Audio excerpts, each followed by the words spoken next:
வணக்கம். இன்னைக்கு நமக்கு பேட்டி கொடுக்க வந்தவர் அறிமுகம் தேவையில்லை. அவர் எல்லா ஜிம்லையும் ஆல்ரெடி பணம் கட்டினவர் தான். வணக்கம் தம்பி. ஐயா, எல்லா ஜிம்லையும் உங்களை பத்தி பெருமையா பேசுறாங்க. அதை பத்தி நீங்க என்ன நினைக்கிறீங்க? இந்த ஜிம் நான் கட்டத்துக்கு ஒன்று அடக்க முடியாது.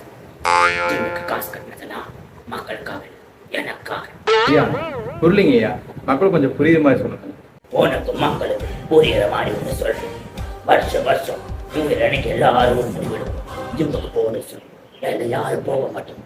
ஆனால் நான் போனதுக்கு அப்புறம் தான் தெரியுது அங்கே ஒர்க் அவுட் பண்ண இல்லை, வெறும் ஸ்டோரி ஸ்டேட்டஸ் அப்டேட் பண்ணுறதுக்கு மட்டும்தான். ஐயா, ஸ்டோரி ஸ்டேட்டஸ் போடுற மாதிரி இருந்தால் வீட்லேயே போடலாம் ஐயா. அப்புறம் எதுக்கு ஜிம்மு? ஸ்டோரி போடுற அளவுக்கு அவ்வளோ ஃபாலோவர்ஸ் இருக்காங்களா? இப்போதான் உங்கள் மரபு ஐடி செக் பண்ணால் அதில் 70 ஃபாலோவர்ஸ் இருக்காங்க. தம்பி, சும்மா வாய்க்கு வந்தபடியெல்லாம் பேசக்கூடாது. ஒரு வாரம் இல்லை ஒரு நாள் நீ போய் ஜிம்முக்கு போய் போஸ்ட் போட்டு காட்டு. போஸ்ட் போடக்கூடிய ஒருத்தர் தமிழ்ஸ் தூக்கிட்டு போயிடும். இந்த மாதிரி பல பிரச்சனைகள். வேற ஒரு நாள் நான் லீவ் போடுறேன், எனக்கு பதிலாக நீ ஜிம்முக்கு போய் காட்டுறியா?